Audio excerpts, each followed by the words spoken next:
Chapter 3: The King's Dream and the Prophet's Visions. The distinction between the Hebrew and the KIII portions of the writings of Daniel affords a natural division, the importance of which will appear on a careful consideration of the whole. But for the purpose of the present inquiry, the book will more conveniently divide itself between the first 6 chapters and the last, the former portion being primarily historical and didactic, and the latter containing the record of the 4 great visions granted to the prophet in his closing years. It is with the visions that here we are especially concerned. The narrative of the 3rd, 4th, 5th, and 6th chapters is beyond the scope of these pages, as having no immediate bearing upon the prophecy. The 2nd chapter, however, is of great importance, as giving the foundation of the later visions. The KIII portion of Daniel commences at the 4th verse of the 2nd chapter and continues to the end of the 7th chapter. The following analysis of the book of Daniel may help the study of it. Chapter 1. The capture of Jerusalem, the captivity of Daniel and his 3 companions and their fortunes in Babylon, BC 606. Chapter 2. Nebuchadnezzar's dream of the great image, BC 603 to 602. Chapter 3. Nebuchadnezzar's golden image set up for all his subjects to worship. Daniel's 3 companions cast into the fiery furnace. Chapter 4. Nebuchadnezzar's dream about his own insanity and Daniel's interpretation of it, its fulfillment. Chapter 5. Belshazzar's feast, Babylon taken by Darius the Mede, BC 538. Chapter 6. Daniel is promoted by Darius, refuses to worship him, and is cast into a den of lions. His deliverance and subsequent prosperity, BC 537. Chapter 7.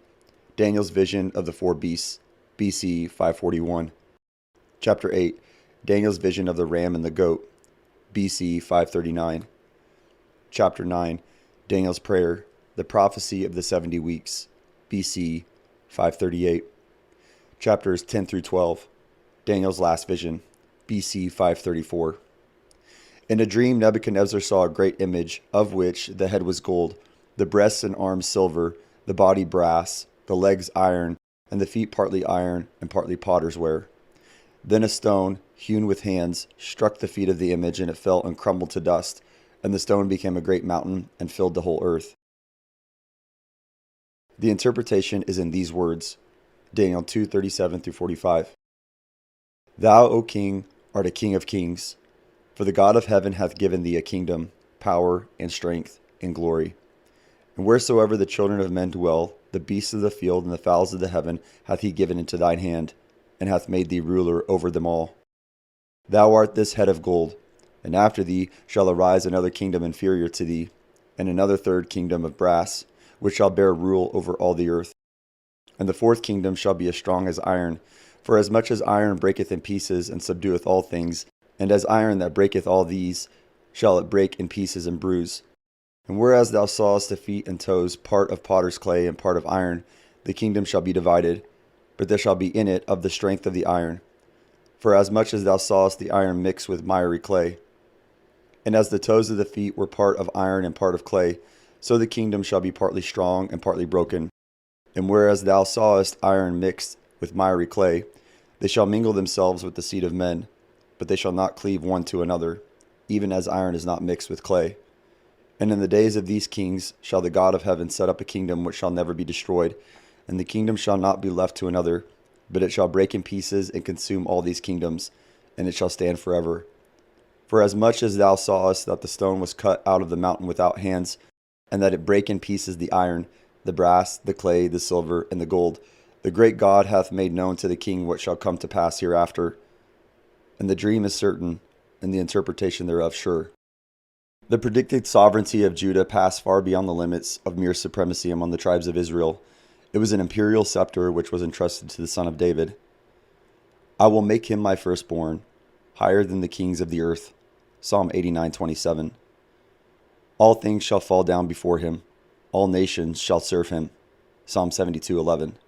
Such were the promises which Solomon inherited, and the brief glory of his reign gave proof of how fully they might have been realized, had he not turned aside to folly, and bartered for present sensual pleasures and most splendid prospects which ever opened before mortal man. 2 Chronicles 9:22 through 28. Nebuchadnezzar's dream of the great image and Daniel's vision and interpretation of that dream were a divine revelation that the forfeited scepter of the house of David had passed to Gentile hands, to remain with them until the day when the God of heaven shall set up a kingdom which shall never be destroyed. Daniel 2:44. It is unnecessary here to discuss in detail the earlier portions of this prophecy. There is in fact no controversy as to its general character and scope, and bearing in mind the distinction between what is doubted and what is doubtful, there need be no controversy as to the identity of the empires therein described with Babylonia, Persia, Greece, and Rome. That the first was Nebuchadnezzar's kingdom is definitely stated, and a later vision as expressly names the Medo-Persian Empire and the Empire of Alexander as being distinct quote-unquote kingdoms within the range of prophecy. Daniel 2:37 and 38. Daniel 8:20 and 21. The fourth empire, therefore, must of necessity be Rome. But it is sufficient here to emphasize the fact, revealed in the plainest terms to Daniel in his exile, and to Jeremiah in the midst of the troubles at Jerusalem, that thus the sovereignty of the earth, which had been forfeited by Judah, was solemnly committed to the Gentiles. The only questions which arise relate first to the character of the final catastrophe symbolized by the fall and destruction of the image, and secondly, to the time of its fulfillment, and any difficulties which have been raised depend in no way upon the language of the prophecy, but solely upon the preconceived views of interpreters. No Christian doubts that the stone cut out without hands was typical either of Christ himself or of his kingdom. It is equally clear that the catastrophe was to occur when the fourth empire should have become divided, and be partly strong and partly brittle. Therefore, its fulfillment could not belong to the time of the first advent. No less clear is it that its fulfillment was to be a sudden crisis, to be followed by the establishment of a kingdom which shall never be destroyed. Therefore, it relates to events still to come. We are dealing here not with prophetic theories, but with the meaning of plain words. And what the prophecy foretells is not the rise and spread of a spiritual kingdom in the midst of earthly kingdoms, but the establishment of a kingdom that shall break in pieces and consume all these kingdoms. Daniel 2:38 and Jeremiah 27:6 and 7. The statement of Genesis 49:10 may seem at first sight to clash with this. Quote, "The scepter shall not depart from Judah, nor a lawgiver from between his feet, until Shiloh come." End quote. But as events prove, this cannot mean that royal power was to be exercised by the house of Judah until the advent of Christ. Quote, "Judah shall not cease to exist as a tribe, nor lose its superiority, until it shall be exalted to a higher honor and glory through the great Redeemer, who shall spring from it, and whom not only the Jews, but all the nations of the earth shall obey." End quote. As he points out, until not unfrequently means up to and afterwards. The meaning of the prophecy, therefore, was not that Judah was to exercise royal power until Christ and then lose it, which is the lame and unsatisfactory gloss usually adopted, but that the preeminence of Judah is to be irrevocably established in Christ, not spiritually, but in fact, in the kingdom of which Daniel prophesies. To realize that such a prophecy can ever be realized may seem to betoken fanaticism and folly, but at least let us accept the language of Scripture and not lapse into the blind absurdity of expecting the fulfillment of theories based on what men conjecture the prophets ought to have foretold. The interpretation of the royal dream raised the captive exile at a single bound to the grand viziership of Babylon, Daniel 2:48, a position of trust and honor which probably he held until he was either dismissed or withdrew from office under one or other of the two last kings who succeeded Nebuchadnezzar's throne. The scene on the fatal night of Belshazzar's feast suggests that he had been then so long in retirement that the young king regent knew nothing of his fame. But yet his fame was still so great with older men that notwithstanding his failing years, he was once more called to the highest office by Darius when the Median king became master of the broad-walled city. This appears from the language of the Queen Mother, Daniel 5:10 through 12, but chapter 8:27 shows that Daniel, even then, held some appointment at the court. Daniel 6:1 and 2. Daniel cannot have been less than 80 years of age at this time. But whether in prosperity or in retirement, he was true to the God of his fathers. The years in which his childhood in Jerusalem was spent, though politically dark and troubled, were a period of the brightest spiritual revival by which his nation had ever been blessed, and he had carried with him to the court of Nebuchadnezzar a faith and piety that withstood all the adverse influences which abounded in such a scene. It is improbable that Daniel was less than 21 years of age when placed at the head of the empire in the second year of Nebuchadnezzar. The age to which he lived makes it equally improbable that he was more. His birth would thus fall, as before suggested, about BC 625, the epoch of Nabopolassar's era, and some 3 years later was Josiah's Passover, the like of which had never been held in Israel from the days of Samuel. 2 Chronicles 35:18 and 19. The Daniel of the second chapter was a young man just entering on a career of extraordinary dignity and power, such as few had ever known. The Daniel of the seventh chapter was an aged saint, who, having passed through the ordeal scatheless, still possessed a heart as true to God and to his people as when, some 60 years before, he had entered the gates of the broad-walled city a captive and friendless stranger. The date of the earlier vision was about the time of Jehoiakim's revolt, when their ungovernable pride of race and creed still led the Jews to dream of independence. At the time of the later vision, more than 40 years had passed since Jerusalem had been laid in ruins, and the last king of the house of David had entered the brazen gates of Babylon in chains. Here again the main outlines of the prophecy seem clear, as the four empires which were destined successively to wield sovereign power during the times of the Gentiles are represented in Nebuchadnezzar's dream by the four divisions of the great image. They are here typified by four wild beasts. The 10 toes of the image in the second chapter have their correlatives in the 10 horns of the four beasts in the seventh chapter. The character and course of the fourth empire are the prominent subject of the later vision, but both prophecies are equally explicit that the empire in its ultimate phase will be brought to a signal and sudden end by manifestation of divine power on earth. The following is the vision as recorded in Daniel 7:2-14. Daniel spake and said, I saw in my vision by night, and behold, the four winds of the heavens strove upon the great sea, and four great beasts came upon from the sea, diverse one from another. The first was like a lion, and had eagle's wings. I beheld the wings thereof were plucked, and it was lifted up from the earth, and made stand upon the feet as a man, and a man's heart was given to it. And behold, another beast, a second like to a bear, and it raised up itself on one side, and it had 3 ribs in the mouth of it between the teeth of it. And they said thus unto it, Arise, devour much flesh. After this I beheld, and lo, another like a leopard, which had upon the back of it 4 wings of a fowl. The beast had also 4 heads. The dominion was given to it. After this I saw in the night visions, and behold, a fourth beast, dreadful and terrible, and strongly exceedingly, and it had great iron teeth. It devoured and brake in pieces, and stamped the residue with the feet of it. And it was diverse from all the beasts that were before it, and it had 10 horns. I considered the horns, and behold, there came upon among them another little horn, before whom there were 3 of the first horns plucked up by the roots. And behold, in this horn were eyes like the eyes of a man, and a mouth speaking great things. I beheld till the thrones were cast down, and the Ancient of Days did sit, whose garment was white as snow, and the hair of his head like the pure wool. His throne was like the fiery flame, and his wheels as burning fire. A fiery steam issued and came forth from before him.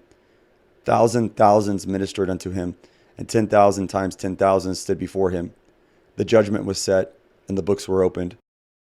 I beheld then, because of the voice of the great words which the horn spake, I beheld even till the beast was slain, and his body destroyed, and given to the burning flame.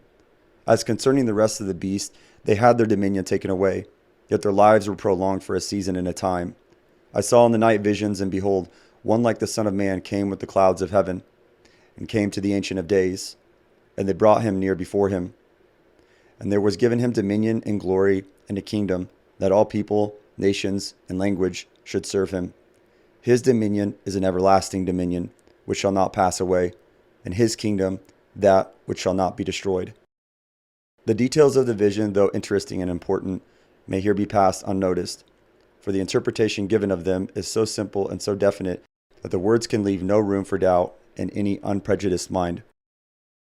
These great beasts, which are 4 kings, i.e. kingdoms. Compare verse 23, which shall arise out of the earth, but the saints of the Most High shall take the kingdom and possess the kingdom forever. Verses 17 and 18. The prophet then proceeds to recapitulate the vision, and his language affords an explicit answer to the only question which can reasonably be raised upon the words just quoted, namely, whether the kingdom of the saints shall follow immediately upon the close of the fourth Gentile empire. Then, he adds, I would know the truth of the fourth beast, which was diverse from all the others, exceedingly dreadful, whose teeth were of iron, and his nails of brass, which devoured, brake in pieces, and stamped the residue with his feet, and of the 10 horns that were in his head, and of the other which came up, and before whom 3 fell, even of that horn that had eyes, and a mouth that spake very great things, whose look was more stout than his fellows. I beheld, and the same horn made war with the saints, and prevailed against them, until the Ancient of Days came, and judgment was given to the saints of the Most High. and the time came that the saints possessed the kingdom. Certain writers advocate an interpretation of these visions, which allots the four kingdoms to Babylonia, Media, Persia, and Greece. This view, with which Professor Westcott's name is identified, claims notice merely in order to distinguish it from another with which it has been confounded, even in a work of such pretensions as the Speaker's Commentary, Volume 6, page 333, Excursus on the Four Kingdoms. The learned author of the Ordo Secularum, chapter 616, etc., quoting Maitland, who in turn follows Lacunza ben Ezra, argues that the accession of Darius the Mede to the throne of Babylon did not involve a change of empire. These writers further urge that the description of the third kingdom resembles Rome rather than Greece. According to this view, therefore, the kingdoms are first Babylon, including Persia, second Greece, third Rome, fourth a future kingdom to arise in the last days.